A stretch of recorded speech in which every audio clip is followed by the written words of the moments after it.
Olá, amigos!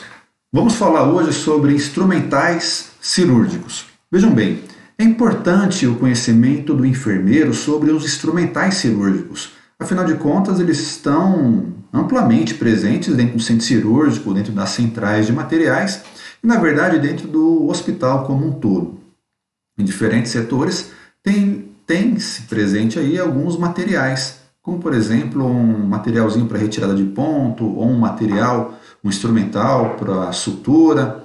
E no centro cirúrgico, é lógico que tem uma vasta, quantidade de instrumentais e de tipos diferentes. Então é importante o conhecimento do enfermeiro sobre esses instrumentais. Afinal de contas, também o enfermeiro faz o gerenciamento sobre esses materiais, reposição, acaba auxiliando no processo de compra. Então o enfermeiro tem uma parte muito ativa relacionada aos materiais, os instrumentais cirúrgicos, por isso a necessidade de nós conversarmos sobre esses materiais nesse momento. Vejam só essa situação, para que isso não aconteça. Aí o cirurgião pedindo para o seu instrumentador um bisturi, aparece aí um serrote.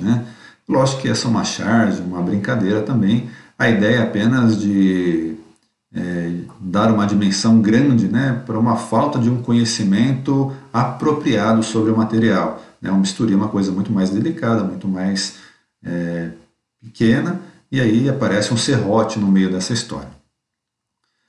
Uma divisão dos instrumentais.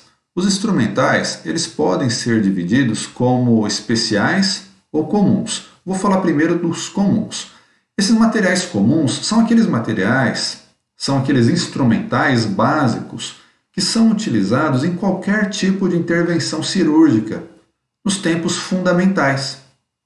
Já os materiais especiais, eles são materiais que são usados em alguns tempos específicos e também em determinadas cirurgias específicas.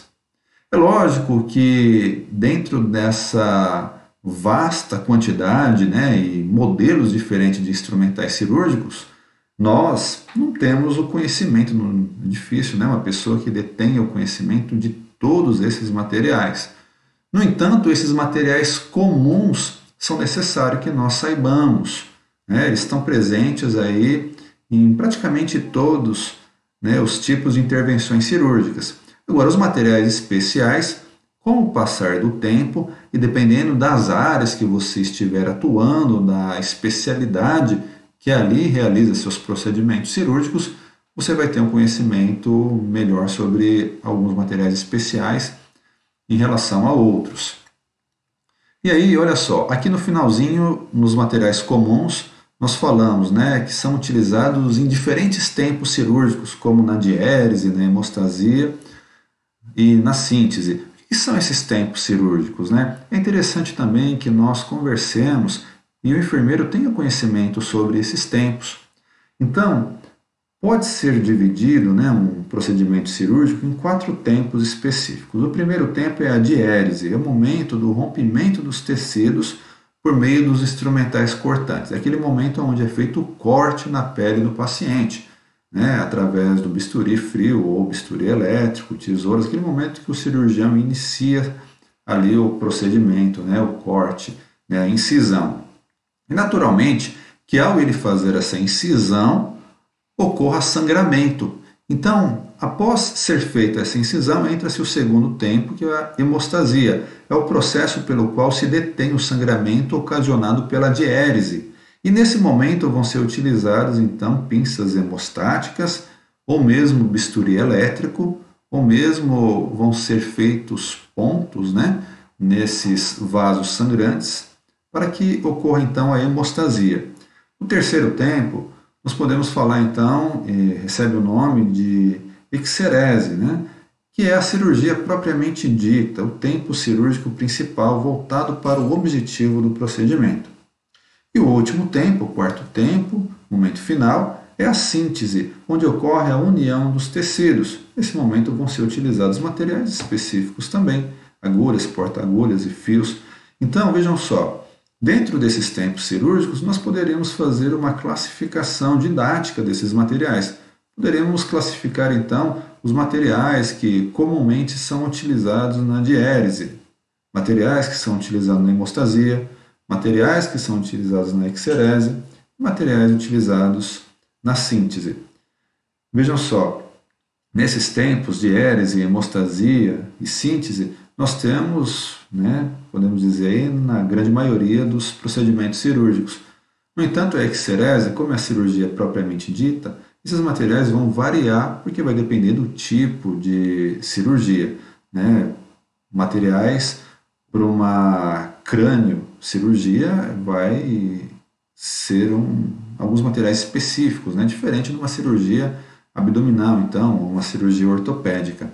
E uma outra classificação didática que poderia ser feita também é essa aqui, dividir esses materiais, apresentá-los como materiais para diéreses, materiais para apreensão, materiais para hemostasia, instrumentais para síntese, instrumentais auxiliares, pinças de campo, afastadores ou instrumentais especiais.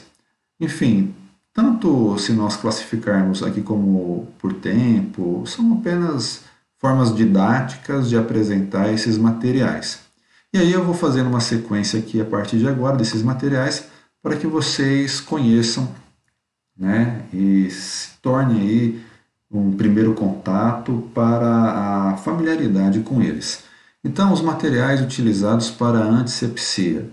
Vou começar aqui apresentando para vocês a pinça Chiron. Vejam só essa característica dela, tem em destaque aqui na parte superior da tela, nesse círculo, a sua ponta.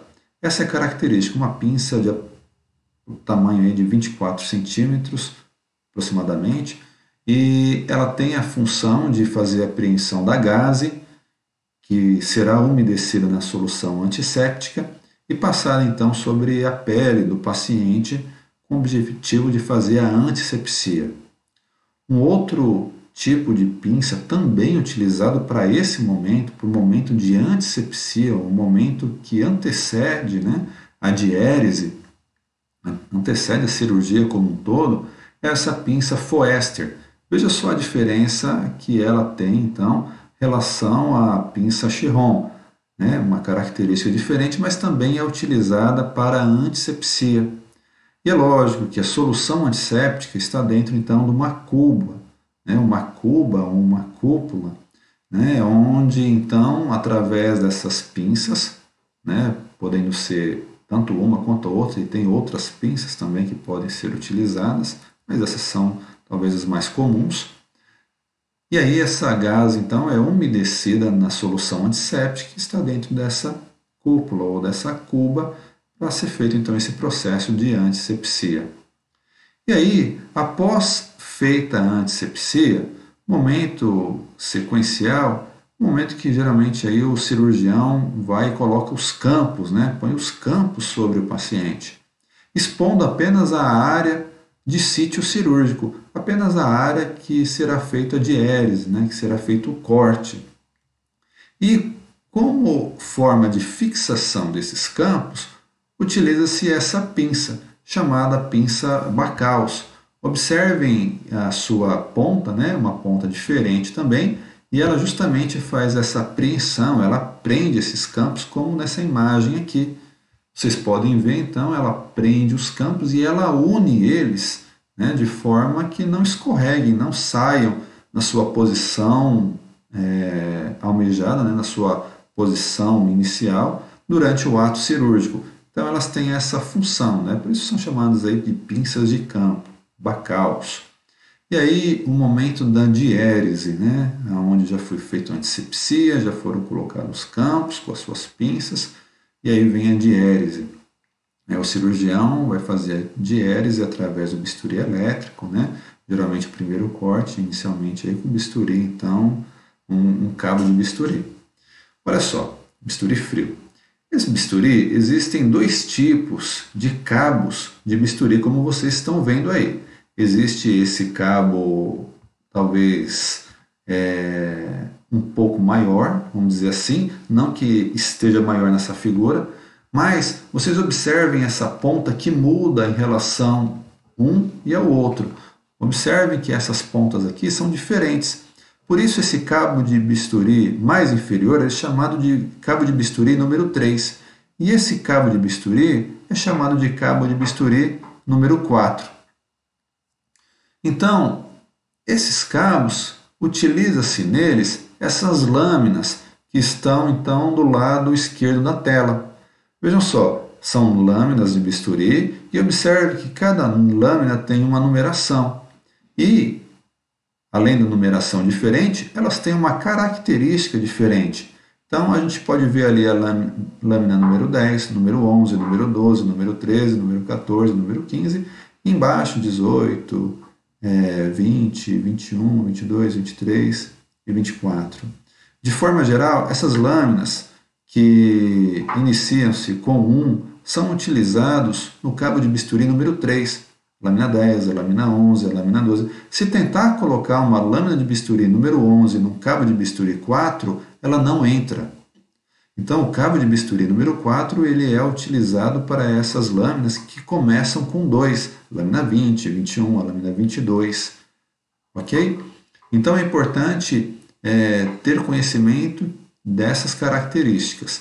Existe o cabo de bisturi número 3, existe o cabo de bisturi número 4, que são os mais comuns, né, dentro do centro cirúrgico. Existem outros cabos também, né, mas compartilham características semelhantes ou ao 3 ou ao 4, que aí então são conectadas essas lâminas na sua extremidade.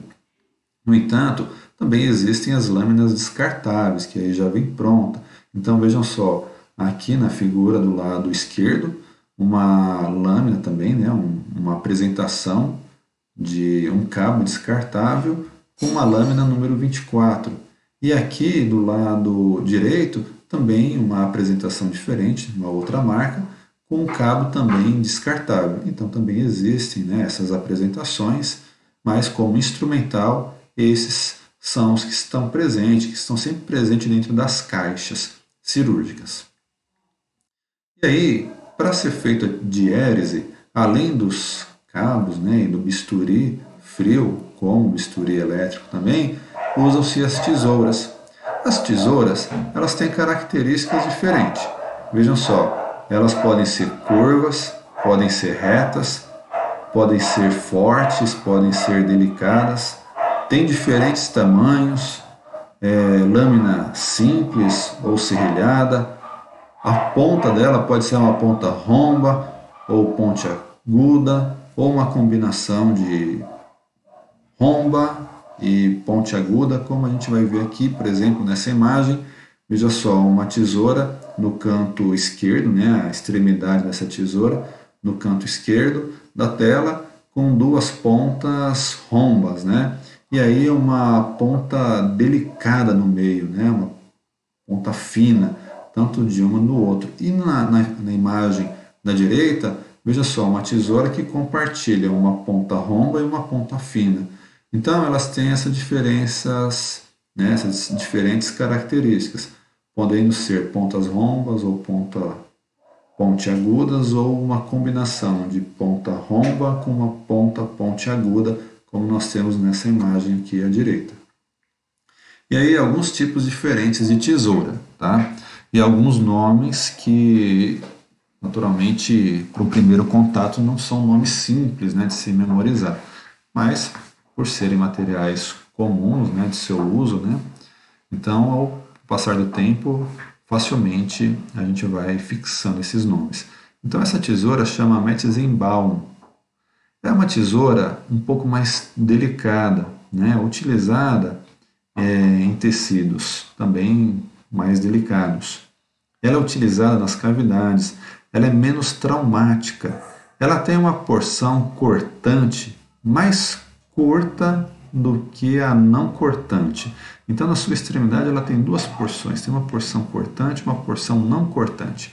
A porção cortante ela é mais curta do que a não cortante e são utilizadas na secção ou mesmo divulsão ou deslocamento alternadamente. Então ela tem um uso muito específico nesse momento da diérese, né, e muito importante. Um outro tipo de tesoura chama-se tesoura de Maio. É essa tesoura aí que vocês estão vendo. Comparem essas imagens E talvez num olhar inicial, num primeiro contato, a gente acaba não percebendo muita diferença, mas depois eu vou colocar as duas, uma do lado do outro, para facilitar então a visualização. A tesoura de maio já é uma tesoura utilizada já em tecidos mais grosseiros, utilizada para corte de fio cirúrgico. Ela é mais traumática do que a Metzenbaum e a sua porção cortante é proporcional à porção não cortante. Veja a diferença da característica, né?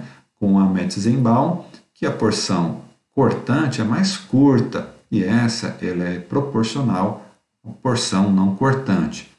Umas informações, né, são características dela, é que eu vou colocar elas frente a frente, aliás, ao lado, né, uma do lado da outra, para tentar diferenciar um pouco mais. Observe, então, nessa imagem da esquerda, como ela é um pouco mais delicada, um pouquinho mais fina, diferente da maio, já um pouco mais robusta, mais gordinha, né?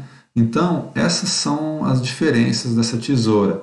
É lógico que existem muitos outros tipos de tesoura e não necessariamente que sejam utilizadas para diérese, mas existem outros tipos de tesoura. Eu vou até mostrar alguns para vocês aqui. No entanto, essas duas é importante que vocês fixem, que vocês gravem. A tesoura Metzenbaum e a tesoura Maio. Uma outra tesoura que eu vou mostrar para vocês aqui é essa tesoura Spencer. Eu trouxe ela para mostrar justamente porque é muito comum, né, ou pode ser comum, pelo menos o procedimento de retirada de fio cirúrgico, retirada de ponto, acaba sendo comum a nível ambulatorial. Por isso é interessante, né, vocês observar essa característica aqui na sua extremidade, na sua ponta, observe que ela tem uma delicada cavidade para prender e cortar o fio de sutura. Por isso ela é ideal para retirada de pontos, né? Acaba colocando bem aqui na pontinha, entre o fiozinho entra aqui, aí passa ela e ela corta o fio cirúrgico. Chama-se tesoura Spencer. Essa outra tesoura chama-se tesoura Iris. Também, talvez ela já faria parte dos materiais especiais em determinadas cirurgias. Ela já é mais delicada, cortes pequenos, precisos, tem uma característica diferente. O tamanho dela é menor também. Uma cirurgia mais pequenininha, talvez 6, 7 centímetros, menorzinha em relação a Maio e a Metzenbaum. Uma outra tesoura, apenas para vocês conhecerem, né? Uma tesoura chamada Liester, muito utilizada ali para retirada de gesso, né? Não de gesso em si, mas aquelas ataduras junto com o gesso. Como ela tem essa ponta aqui arredondada, ela entra por baixo então das ataduras, né, da faixa, e aí menor risco de promover lesão na pele do paciente e faz o corte aqui na parte superior. Chama de tesoura Lister. Então, de todas essas tesouras aqui, todas elas, é lógico que são interessantes para que vocês saibam, que vocês vejam, tenham conhecimento, mas fixem o nome dessas duas tesouras aqui, Metzenbaum e a tesoura Maio. E aí agora, instrumentos de preensão, aqueles que prendem. Tá? Essa figura aqui eu tirei desse artigo que está publicado, né, no Cielo, eu encontrei eles no Cielo, e aí está a referência. E vejam só, essa pinça aqui ela faz a preensão do órgão, né, do tecido que ela tem como objetivo, apenas para ilustrar. Então esses instrumentos de preensão, eles são destinados a agarrar os tecidos, fixá-los, né? Também chamados de pinças de dissecção, né? Ou de hemostasia. Pinças atraumáticas são usadas para hemostasia temporária. Então, alguns modelos aqui, né, para vocês verem. Essas pinças aqui, elas fazem preensão também, chamada de pinça Addison. Ela pode ser reta, né? Aliás, ela pode ser sem dente ou com dente.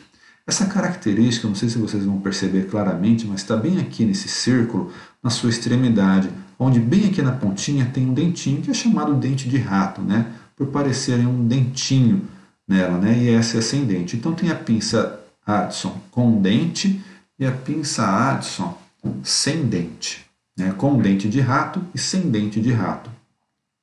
Ela serve para fazer essa apreensão, pode ser uma apreensão de gás e até mesmo um determinado tecido que queira ser preso, né? E aí, essa pinça, agora diferente, né, da pinça Addison, é a pinça anatômica. Ela é um pouco mais forte, né? A pinça Addison é um pouco mais delicada. Também ela pode ser uma pinça anatômica com dente de rato e sem dente de rato. E aqui tem essa característicazinha do dentinho dela, né? Aqui na parte superior tem a pontinha, né? Está voltada para baixo, e aqui é a entradinha. Então essa pontinha entra justamente aqui onde nós estamos vendo, que a imagem acabou cortando essa pontinha superior.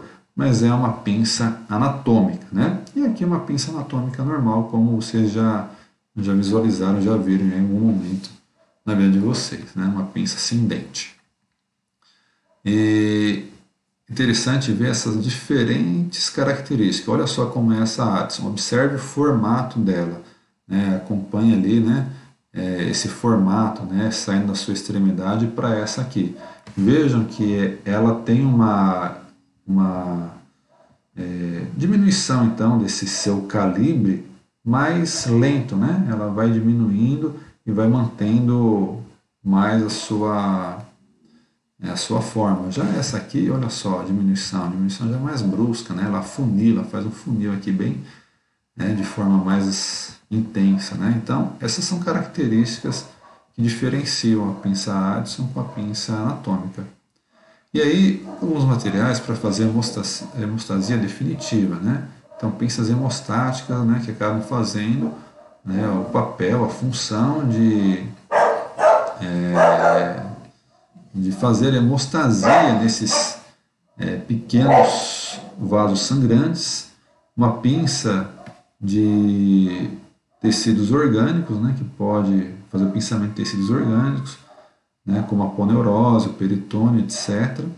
E aí alguns modelos, né? Então, por exemplo, essa aqui, chama Kosher, né? Olha a característica dela, né? É uma pinça, consegue se fazer a preensão com ela, né? Fixa, ela fica presa, né? Diferente daquela pinça anatômica. A pinça anatômica, se você soltar a mão dela, vou voltar a imagem aqui, então quando a gente aperta, ela fixa. Se eu soltar a mão, ela solta também.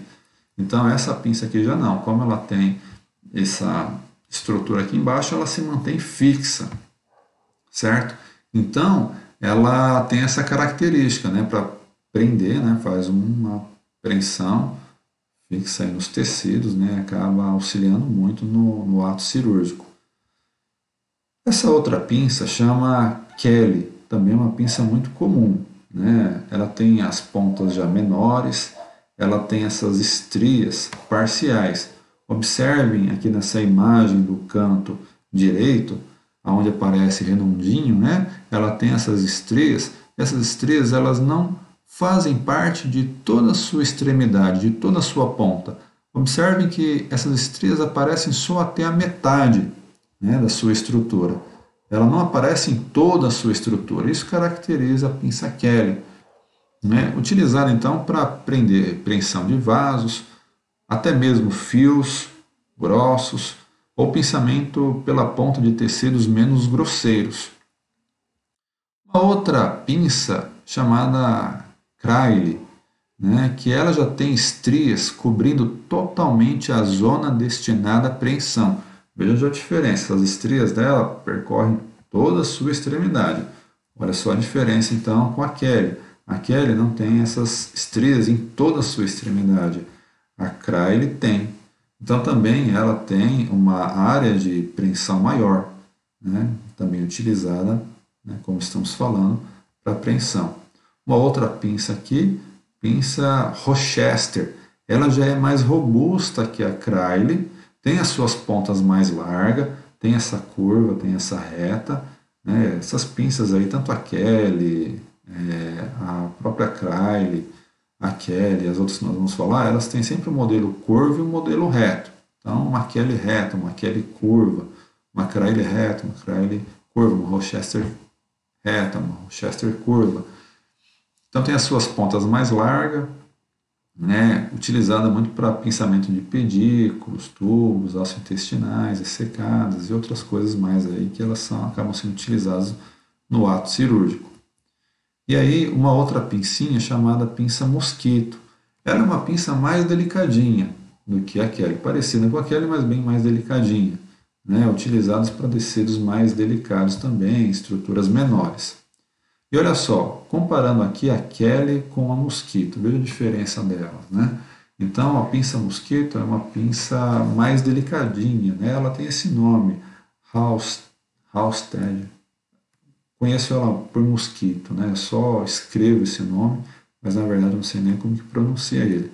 A gente chama de pinça mosquitinho mesmo na prática, né? Acaba chamando bastante, né? Enfim, então elas têm aí, diferencie elas, né? Observe a diferença, a pinça mosquito e a pinça Kelly, né? Observe a diferença dela. E aí, instrumentos para exposição. Então, são utilizados os afastadores para exposição. No momento que é feito ali a diérese no tecido, é feito a hemostasia, vejam só, o tecido volta. E o médico, né, o cirurgião, precisa ter acesso àquela cavidade. Então, o que ele utiliza? Ele utiliza esses afastadores. Esses afastadores, ele consegue entrar numa borda dessa diérese, na outra borda, e fazer então uma tensão em lados contrários e expor então aquela cavidade, tendo então visão de tudo que há lá dentro, né? Pelo menos essa é a intenção. Esse é um outro tipo de afastador, o Langenberg, que também ele é semelhante, né? Tem uma característica semelhante a esse afastador Farabeuf. No entanto, ele tem acesso a tecidos mais profundos. No entanto, olha, fixem esse Farabeuf. É muito utilizado, vocês vão ver muito eles aí no dia a dia de vocês.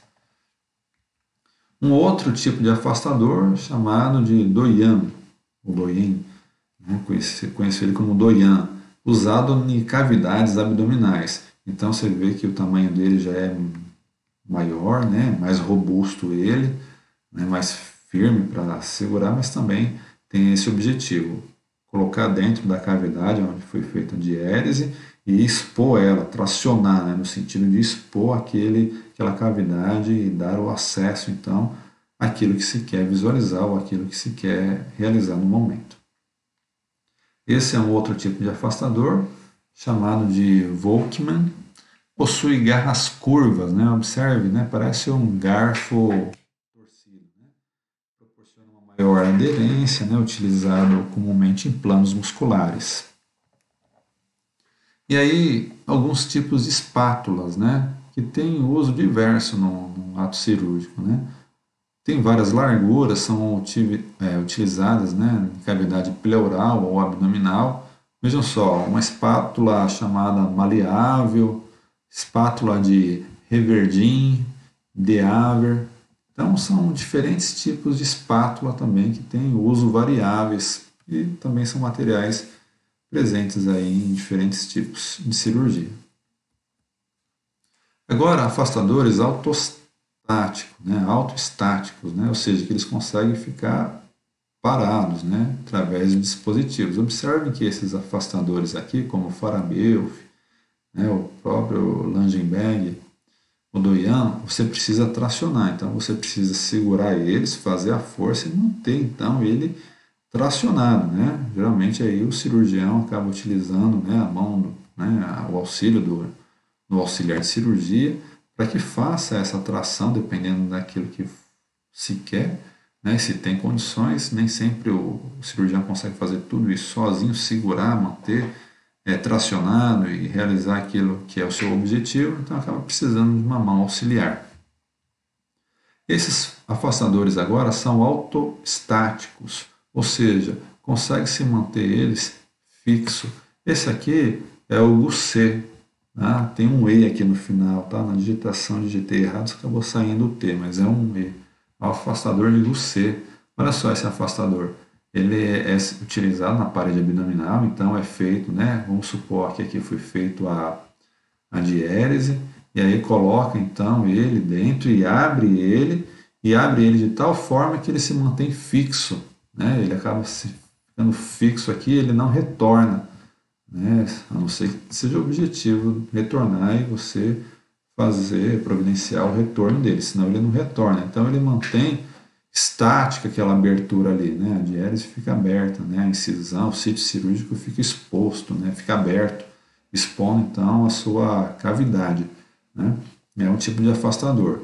Outro afastador, o Balfour, vejam só, ele parece, né, tem uma característica inicial semelhante ao UC, observe, né, essa estrutura aqui, tudo isso aqui, só que ele tem essa terceira lâmina curva, né, e um braço deslizante, né, então ele também tem uma função aí bem útil, né, nas cirurgias, acaba ajudando bastante a equipe cirúrgica, né, em manter aí o tecido bem aberto, bem exposto, né, já utilizado para cirurgias maiores, cirurgias grandes, né, abdominais, tá? Então é um outro tipo de afastador, chamado afastador de Balfour.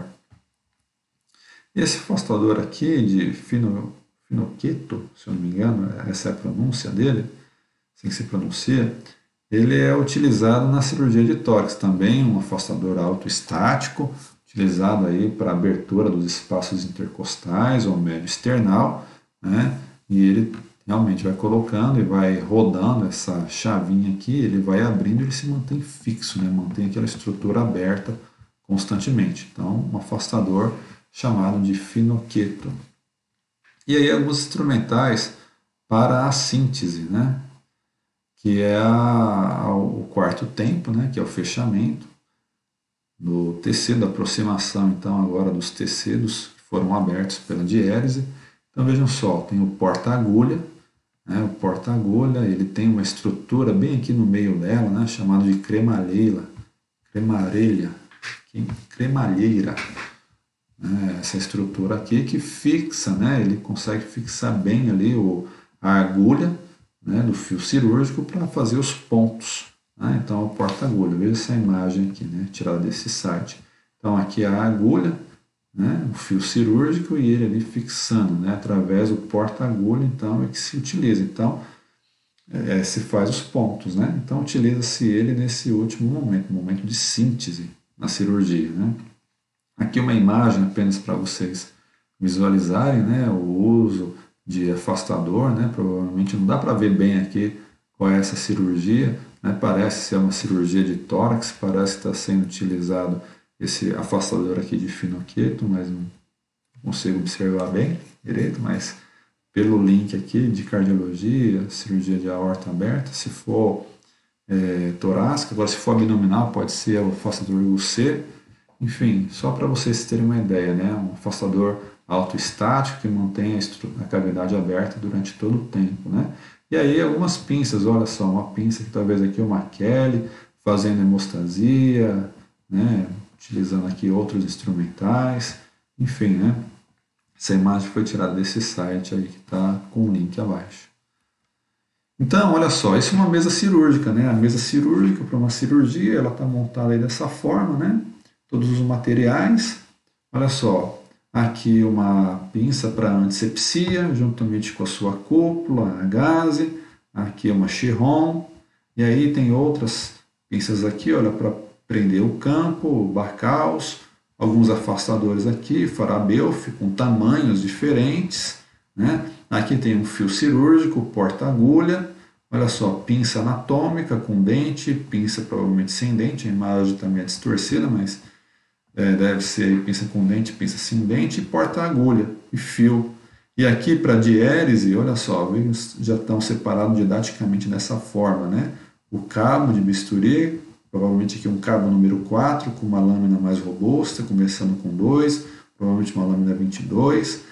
Aí algumas tesouras aqui, ó, pela característica dessas tesouras, tesoura de maio, as Metzenbaum, e aqui algumas pinças hemostáticas, né? Provavelmente aqui a Kelly, curva, mosquito, deve estar aqui no meio também. E aí pinças de preensão. Então vejam só que interessante, né? Uma mesa montada, uma mesa cirúrgica aí pronta para um procedimento. Olha só, trouxe aqui, peguei aí de um site também pesquisando na internet, acabei nem não tirei, mas a ideia é essa aí simples, né? De montar, né? Como que se monta uma caixa de cesárea, por exemplo. Então, olha só, nesse padrão aqui vai lá um afastador Farabelf médio, um afastador Farabelf grande, um cabo de bisturi número 4, uma cúpula, 6 pinças Ares, pinça anatômica, Bacal, Chiron, dente de rato, Kelly, Kosher, Maio. Vejam só, tesoura Metzenbauer, tesoura Maio. Agora, já não é mais desconhecido esses nomes para vocês, né? Vocês já, agora, quem não tinha contato, quem nunca teve contato, já viu então algumas dessas pinças, então já tem uma ideia assim que vai sendo montado então esse material dentro de um padrão, um protocolo que as instituições estabelecem para montagem daquela caixa, e aí coloca-se ela, todos esses materiais, né, limpos, preparados já, dentro daquela caixa perfurada para fazer o processo de esterilização. Aqui os materiais, por exemplo, de uma caixa para uma pequena cirurgia, né, um cabo de bisturi número 3, uma cúpula, Alice, pinça dente de rato, farabel, fia anatômica, bacaus, a mosquito, curvo, mosquito reto, QL curva, QL reto, uma pian. Alguns nomes vocês não viram ainda, vocês vão conhecer com o passar do tempo, porta-agulha e tesoura Metzenbauer. Então vejam só, um material montado para uma pequena cirurgia, né? Aí é uma caixa, então, uma caixa e todo esse material vai ser colocado dentro, então, para embalado e com seus integradores adequados ser submetido ao processo de esterilização, está pronto, então, esse material para uma cirurgia, né?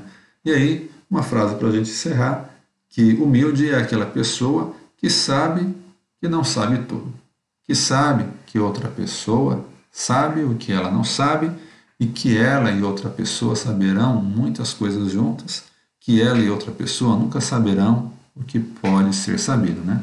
Frase do filósofo Mário Cortella, interessante aí, afinal de contas nós estamos sempre aprendendo, né? E por mais que a gente aprenda, com certeza ainda tem muito conhecimento a se aprender. Então desejo para vocês novamente bons estudos, sucesso aí para vocês no aprendizado, tá bom? E fico aí à disposição caso tenham dúvidas, entre em contato, fale com a gente e a gente está pronto aí para atender vocês. Um grande abraço e até a próxima.